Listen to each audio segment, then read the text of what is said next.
Hi everyone, स्वागत है आप सभी का एक न्यू वीडियो में। और आज के इस वीडियो में जैसा कि आप सभी देख पा रहे होंगे, कंप्यूटर से संबंधित कुछ महत्वपूर्ण प्रश्नों को इस वीडियो में रखा है जो एग्जाम के नज़रिए से काफ़ी महत्वपूर्ण है। साथियों, अगर आप किसी भी कॉम्पिटेटिव एग्जाम की तैयारी करते हैं तो ये वीडियो आपके लिए काफ़ी हेल्प रहने वाला है। विशेष रूप से पटवारी, जेल प्रहरी, जो भी आगामी प्रतियोगी परीक्षाओं हैं उनके लिए काफ़ी इंपॉर्टेंट होने वाला वीडियो। तो चलिए वक्त न बर्बाद करते हुए हम स्टार्ट करते हैं और पॉइंट टू पॉइंट समझते हैं इन प्रश्नों को। चलिए देखिएगा, सबसे पहले देखिए ओवरऑल जो पहला क्वेश्चन जो पूछा गया है साथियों, मोस्ट इंपॉर्टेंट क्वेश्चन है और रिपीटेड क्वेश्चन है। ऐसा नहीं साथियों, ध्यान दीजिएगा, ये रिपीटेड क्वेश्चन है, आपको ध्यान रखना रहेगा इसका। देखिएगा क्वेश्चन नंबर यहाँ पर देखिएगा, क्वेश्चन नंबर फर्स्ट है साथियों। और कंप्यूटर डेटा, जी हाँ, कंप्यूटर डाटा जो है यहाँ पर डाटा स्टोर और गणना करने के लिए नंबर सिस्टम का प्रयोग क्यों करते हैं।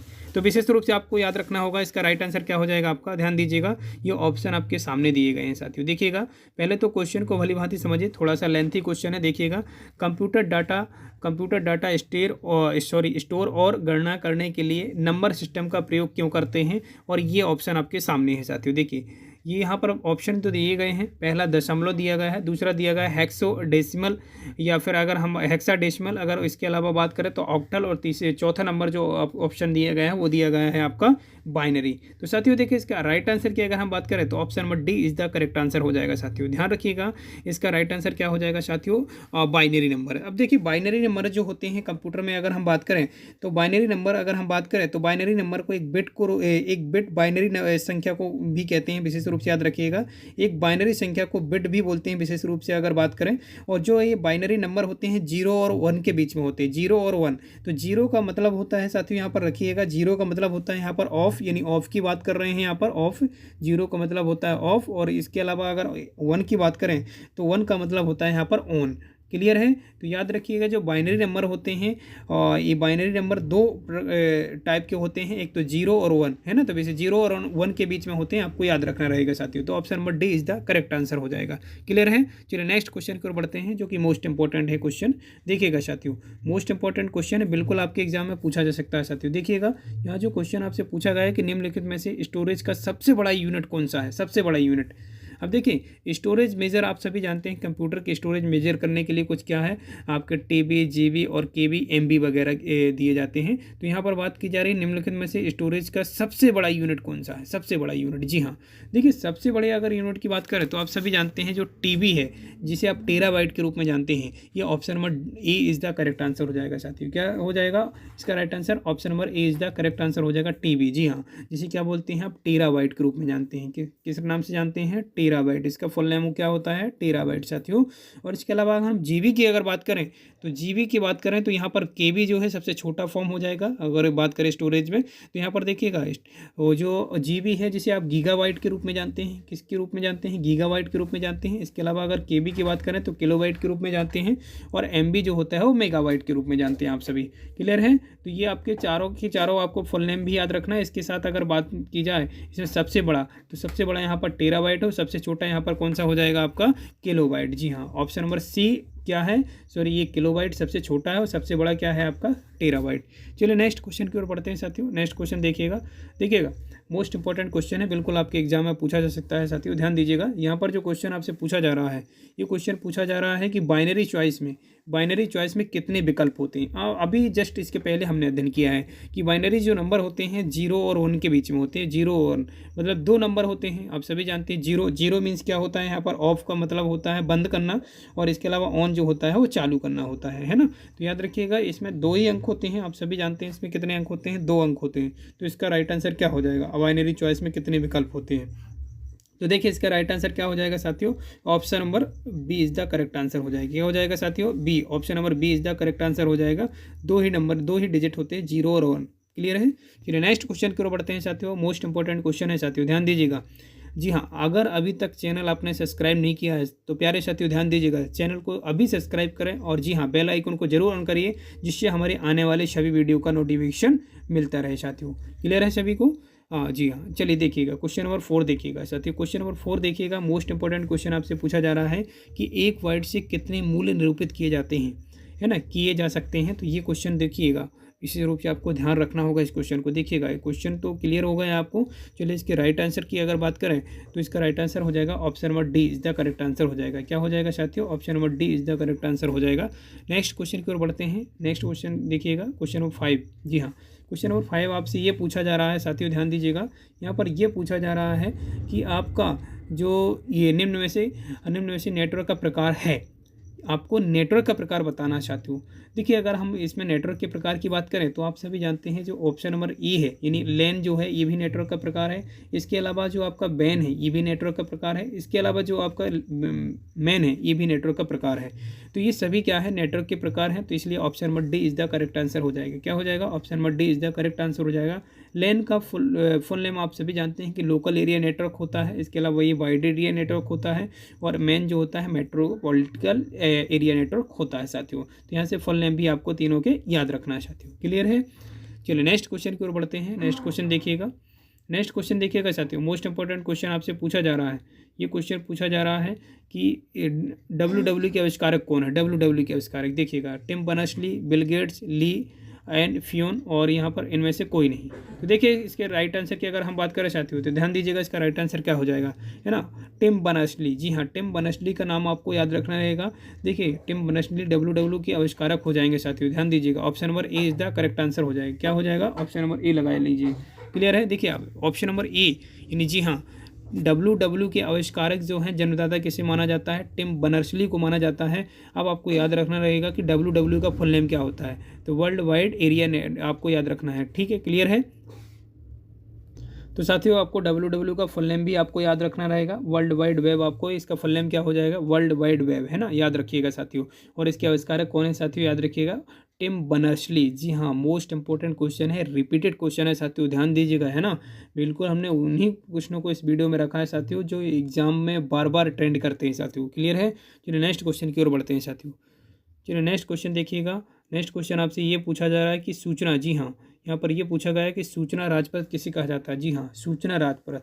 देखिए सूचना प्रदान करने का सबसे अच्छा जो तरीका है विशेष रूप से वो इंटरनेट होता है। क्या होता है साथियों? इंटरनेट।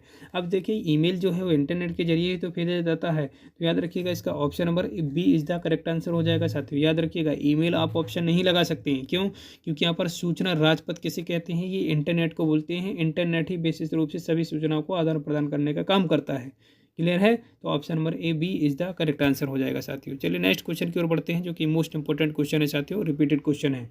देखिएगा क्वेश्चन नंबर 8 की बात करते हैं साथियों। देखिएगा क्वेश्चन नंबर 8 जो है आपको याद रखना रहेगा कि स्पैम किस विषय से संबंधित है? जी हाँ, स्पैम काफ़ी बार रिपीटेड क्वेश्चन है ये कि स्पैम किस विषय से संबंधित है। तो याद रखिएगा कंप्यूटर वायरस से रिलेटेड है जो मेल के जरिए पहुंचाया जाता है।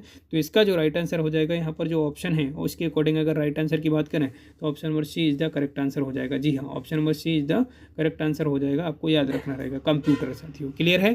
चलिए नेक्स्ट क्वेश्चन की ओर बढ़ते हैं जो कि मोस्ट इंपॉर्टेंट क्वेश्चन है। देखिएगा साथियों यहाँ पर जो क्वेश्चन नंबर 9 आपसे पूछा जा रहा है, ये पूछा जा रहा है कि भारत में सर्वप्रथम दिखाई देने वाला कंप्यूटर वायरस कौन था? जी हाँ, भारत में दिखाई देने वाला पहला कंप्यूटर वायरस कौन था, है ना? देखिएगा ये आपका सीरीब्रेन दिया है, इसके अलावा कोलंबस दिया है, एक मैकबस दिया है और एक दिया है आपका हैप्पी बर्थडे जोशी। तो देखिए साथियों इसके राइट आंसर की अगर हम बात करें तो option number D is the correct answer हो जाएगा, है ना? याद रखिएगा हैप्पी बर्थडे जोशी जो है ये आपका प्रथम कंप्यूटर वायरस माना जाता है पूरे भारत का, है ना साथियों? याद रखिएगा option number D is the correct answer हो जाएगा साथियों। नेक्स्ट क्वेश्चन की ओर बढ़ते हैं। नेक्स्ट क्वेश्चन देखिएगा। नेक्स्ट क्वेश्चन आपसे ये पूछा जा रहा है कि मॉडेम का पूरा नाम क्या होता है? ये भी रिपीटेड क्वेश्चन है साथियों, है ना? ध्यान दीजिएगा, कोई भी क्वेश्चन हल्के में नहीं लेना, आपको ध्यान से समझना होगा, ध्यान से भली भांति देखना होगा वीडियो को, 1 से 2 बार जरूर देखिएगा। मॉडेम का पूरा नाम क्या होता है? Modulator demodulator. इसका option number A is the correct answer हो जाएगा। क्या हो जाएगा? Option number A is the correct answer हो जाएगा। मॉड्यूलेटर डिमॉड्यूलेटर क्या है? ये डिमॉड्यूलेटर, है ना? याद रखिएगा ऑप्शन नंबर ए ही आपको लगाना है। Option number A is the correct answer रहेगा 100%। क्लियर है? चलिए नेक्स्ट क्वेश्चन की ओर बढ़ते हैं साथियों। नेक्स्ट क्वेश्चन देखिएगा। टॉप 25 MCQ रखा है हमने। कितने MCQ रखा है? टॉप 25, आपको ध्यान रखना रहेगा। चलिए नेक्स्ट क्वेश्चन की ओर बढ़ते हैं। 11 नंबर है ना, ईमेल का पूरा नाम क्या है? जी हाँ, ईमेल का पूरा नाम अभी सभी जानते हैं कि आजकल जो पत्र वगैरह प्रदान किए जाते हैं या इन्फॉर्मेशन प्रोवाइड की जाती है तो वो ईमेल के जरिए प्रोवाइड की जाती है। किसके जरिए साथियों? ईमेल। जी हाँ, तो ईमेल का आपको फुल नेम तो आपको याद ही रखना रहेगा कि ईमेल का फुल नेम क्या होता है? Electrical mail. क्या होता है? इलेक्ट्रॉनिक। यहाँ पर जो ऑप्शन दिए गए हैं देखिए उसके अकॉर्डिंग आपको ना बताना रहेगा, क्योंकि इलेक्ट्रिकल भी दिया है, इलेक्ट्रॉनिक भी दिया है। तो इसका राइट आंसर हो जाएगा इलेक्ट्रॉनिक मेल। क्या हो जाएगा? ईमेल का जो नाम है फुल नेम वो होता है इलेक्ट्रॉनिक मेल साथियों। Option number C is the correct answer रहेगा साथियों। चलिए नेक्स्ट क्वेश्चन की ओर बढ़ते हैं। नेक्स्ट क्वेश्चन देख लीजिएगा आप। ये क्वेश्चन जो है मोस्ट इम्पोर्टेंट है कि भारत में इंटरनेट की शुरुआत कब से की गई थी? जी हाँ, इंटरनेट की शुरुआत जो की गई थी वो कब से की गई थी, आप ये बताइएगा। चलिए इसका राइट आंसर देखते हैं। देखिएगा यहाँ पर राइट आंसर की बात करते हैं। राइट आंसर देखिएगा, राइट आंसर देखिएगा सभी लोग, है ना। चलिए देखिए इसके राइट आंसर की बात करते हैं साथियों। भारत में इंटरनेट की शुरुआत कब की गई थी? तो याद रखिएगा option number B is the correct answer हो जाएगा। क्या हो जाएगा? Option number B. जी हाँ, 1995 भारत में इंटरनेट सेवा की शुरुआत हो चुकी थी। आपको याद रखना रहेगा। अगर डेट आप याद रखना चाहते हैं तो याद रखिए 15 अगस्त। जी हाँ, 15 अगस्त 1995। जी हाँ, 15 अगस्त 1995 को इंटरनेट सेवा की शुरुआत की गई थी भारत में। आपको क्लियर है? चलिए नेक्स्ट क्वेश्चन की ओर बढ़ते हैं। नेक्स्ट क्वेश्चन देखिएगा, क्वेश्चन नंबर 12 देखिएगा, है ना। क्वेश्चन नंबर 12 देखिएगा प्यारे साथियों, ध्यान दीजिएगा यहाँ पर। स्थानीय क्षेत्र। जी हाँ, स्थानीय क्षेत्र नेटवर्क किसके लिए उपयोगी है? जी हाँ, हमने नेटवर्क के प्रकार पढ़ा अभी। लोकल एरिया नेटवर्क है ना, वाइड एरिया नेटवर्क। इसमें से ये पूछा जा रहा है कि लैन मैन जो नेटवर्क होते हैं उसमें सबसे छोटे नेटवर्क स्तर पर कौन कार्य करता है? लैन करता है। स्थानीय क्षेत्र लैन नेटवर्क इसके लिए उपयोग में लाते हैं। तो याद रखिएगा इसका option number A is the correct answer हो जाएगा।